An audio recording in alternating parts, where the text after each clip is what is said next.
صلی اللہ علیہ قال النبی صلی اللہ علیہ وآلہ وسلم لا يؤمن احدکم حتی يحب لأخیہ ما يحب لنفسہ، تم میں سے کوئی شخص اس وقت تک مومن نہیں ہو سکتا جب تک وہ اپنے بھائی کے لیے وہی پسند نہ کرے جو اپنے لیے کرتا ہے۔ اس حدیث میں کہا گیا ہے کہ مومن نہیں ہو سکتا، اس سے مراد اس حدیث میں یہ ہے کہ کامل مومن نہیں ہو سکتا، مطلب مومن کی میں جو ہے مکمل نہیں ہو سکتا، کامل مومن نہیں ہو سکتا، جس طرح سے کہہ دیا جاتا ہے کہ فلاں شخص تو انسان ہی نہیں، ایک مبالغے کے طور پہ جو بات کی جاتی ہے اس سینس میں یہ بات ہوئی ہے۔ تو اس حدیث میں یہ بتایا گیا ہے کہ ایمان کا تقاضا یہ ہے کہ مومن جن چیزوں کی خواہش اور تمنا اپنے لیے کرتا ہے اپنے دوسرے بھائیوں کے لیے بھی وہی تمنا کرے۔ ظاہر ہے انسان اپنے لیے دنیا کی اور آخرت کی بھلائی چاہتا ہے، تو اسے اپنے دوسرے بھائی کی بھی دنیا اور آخرت کی کامیابی کی تمنا کرنی چاہیے۔ یہ صرف اس حدیث میں صرف دنیاوی چیزوں کے بارے میں بات نہیں کی گئی، بلکہ آخرت کی چیزوں کے بارے میں بات کی گئی ہے، مطلب نیکی کی طرف دعوت دینا، گناہوں سے روکنا، یہ ساری چیزیں اس حدیث میں آتی ہیں کہ جو اپنے لیے پسند کرے، چاہے وہ دنیا کی کوئی چیز ہو یا آخرت کی چیز ہو، تو وہ اپنے بھائی کے لیے بھی وہی پسند کرے۔ اس حدیث سے حسد کی بھی مذمت معلوم ہوتی ہے، کیونکہ حسد کہتے ہیں کہ دوسرے کی اچھی حالت دیکھ کر اس کی نعمتوں کے چھن جانے کی تمنا کرنا۔ یہ نعمتوں کا زوال یا نعمتوں کا چھن جانا کوئی بھی انسان اپنے لیے پسند نہیں کرتا، تو دوسرے بھائی کے لیے بھی اس کی تمنا کرنا جائز نہیں ہے۔ آج ہم دیکھتے ہیں کہ ہماری سوسائٹی کا حال بالکل اس حدیث سے جو الٹ ہے، وہ اس طرح سے ہے کہ ایک مسلمان دوسرے مسلمان کو خوشحال دیکھ کر تکلیف میں مبتلا ہو جاتا ہے اور سوچتا ہے کہ اس کا مال کسی طرح ضائع ہو جائے۔ سوسائٹی کا ہر شخص اپنے آپ کو سب سے امیر اور باعزت دیکھنا چاہتا ہے۔ یہ حسد ہی ہے۔ تو یہ حسد کا جو جذبہ ہے نا، یہ بہت ساری برائیوں پر جو ہے وہ انسان کو ابھارتا ہے، جیسے چوری ہے، ڈاکہ ہے، لوٹ مار ہے، جائیداد پر ناحق قبضہ ہے، پیسے پہ لڑائی ہے، آپس میں رشتوں کی، بھائیوں کی۔ یہ سارے واقعات اسی کینہ اور بغض اور حسد کی وجہ سے ہی ہوتے ہیں، جبکہ آپ صلی اللہ علیہ وآلہ وسلم نے مسلمانوں کو آپس میں ایک عمارت کی طرح جو ہے نا تشبیہ دی ہے۔ ایک عمارت جو اینٹوں سے بنی ہوتی ہے، اور وہ ایک دوسرے سے اینٹیں جو ہوتی ہیں آپس میں جڑی ہوئی ہوتی ہے نا، تو اینٹوں کے اکٹھے ساتھ جڑے ہوئے ہونے سے ایک عمارت بنتی ہے۔ اس عمارت سے اگر ایک اینٹ بھی کھسک جائے یا نکل جائے تو اس عمارت یا دیوار جو ہے اس کو کمزور ہونے کے لیے وہ کافی ہوتا ہے۔ تو مسلمانوں کو آپس میں بھائی چارے خیر خواہی کرنی چاہیے۔ ہم ایک اور حدیث آج دیکھتے ہیں۔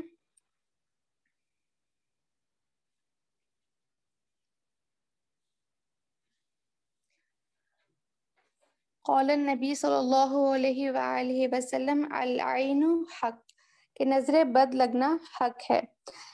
نظر حق ہے کا مطلب یہ ہے کہ دیکھنے والے کی جو نظر ہے نا، اس میں کسی چیز کا کھپ جانا یا اچھا لگنا، خواہ وہ چیز جاندار یعنی انسان کے لیے ہو یا حیوان کے لیے ہو، یا غیر جاندار جیسے مال، اسباب، آپ کی پراپرٹی ہے، آپ کے گھر کی اشیاء ہیں، آپ کے باغات وغیرہ ہیں، ان ساری چیزوں سے متعلق ہے۔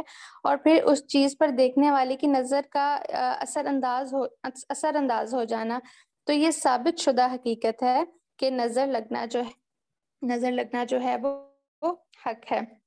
اس کا تصور قدیم زمانے سے مختلف اقوام میں پایا جاتا ہے۔ ہمیں انبیاء کی تاریخ میں واقعہ ملتے ہیں کہ ایک واقعہ ہے کہ جب حضرت یعقوب علیہ السلام کے 11 بیٹے اپنے بھائی حضرت یوسف علیہ السلام سے، جو اس وقت مصر کے حکمران بن چکے تھے، ملاقات کے ارادے سے کنعان سے روانہ ہونے لگے، تو حضرت یعقوب علیہ السلام نے اپنے 11 بیٹوں کو ہدایت دی کہ تم سب ایک دروازے سے داخل نہ ہونا، کیونکہ تمہاری تعداد سے اندیشہ ہے کہ کہیں تم لوگوں کو نظر نہ لگ جائے۔ یہ سورہ یوسف میں ہم لوگوں نے دیکھا ہے واقعہ۔ تو لہٰذا نظر بد کا انکار ممکن نہیں ہے، نظر بد حق ہے۔ زمانہ رسالت میں عرب میں ایسے لوگ موجود تھے جو نظر بد لگانے میں شہرت رکھتے تھے، اور ان کی یہ حالت تھی کہ دعویٰ کر کے نظر لگاتے اور جس چیز کو نقصان پہنچانے کے ارادے سے دیکھتے، ان کے دیکھتے ہی وہ چیز تباہ ہو جاتی تھی۔ اب یہیں سے آپ اندازہ لگا لیں کہ نظر بد کتنی بری چیز ہے، کہ تبلیغ اسلام کے موقع پر کفار نے ان افراد سے مدد لی تھی کہ وہ نظر لگائیں، تو مگر اللہ تعالیٰ نے اپنے نبی کو ان کے شر سے محفوظ رکھا اور ان بدنیتوں کے تمام حربے ناکام ہو گئے۔ ان کی اس شر انگیزی کو قرآن میں بھی بیان کیا ہے سورہ قلم کی آیات میں، اور اللہ تعالیٰ فرماتے ہیں اور ضرور کافر تو ایسے معلوم ہوتے ہیں کہ گویا اپنی بد نظر لگا کر تمہیں گرا دیں گے جب قرآن سنتے ہیں اور کہتے ہیں یہ ضرور عقل سے دور ہیں، اور یہ قرآن تو نصیحت ہے سارے جہان کے لیے۔ چنانچہ جس وقت حضور اکرم صلی اللہ علیہ وآلہ وسلم قرآن کی تلاوت فرما رہے تھے تو ان میں سے ایک کافر آیا اور پوری ہمت سے نظر لگانے کی کوشش کی۔ آپ صلی اللہ علیہ وآلہ وسلم نے لا حول ولا قوت الا باللہ پڑھ لیا، جس پر وہ کافر ناکام ہو کر واپس چلا گیا۔ آپ صلی اللہ علیہ وآلہ وسلم نے فرمایا کہ نظر لگنا حق ہے، اگر کوئی چیز تقدیر سے سبقت یعنی آگے نکل جانے والی ہے تو وہ نظر بد ہے۔ ایک اور روایت ہے کہ میری امت میں قضاء و قدر کے بعد اکثر موت نظر لگنے سے ہوگی۔ ہمیں بہت زیادہ اس کے بارے میں احادیث ملتی ہیں نظر بد کے حوالے سے۔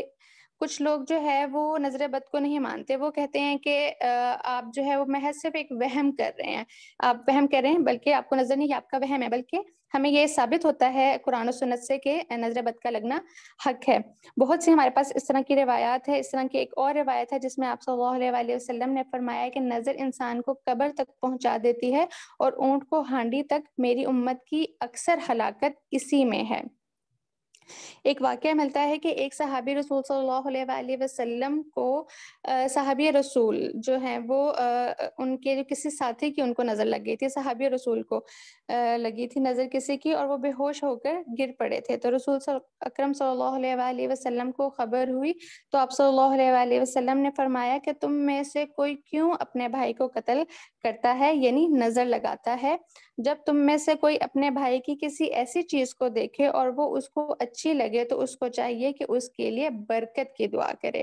مطلب اگر آپ کسی کی چیز کو دیکھ رہے ہیں جو آپ کو اچھی لگ رہی ہے تو آپ کو چاہیے کہ اس کو آپ دعا دیں، ماشاءاللہ کہ ماشاءاللہ لا حول ولا قوت الا باللہ العلی العظیم، یہ پڑھیں، دعا دیں، تو اس سے جو ہے وہ اثرات جو ہیں وہ کم ہو جاتے ہیں۔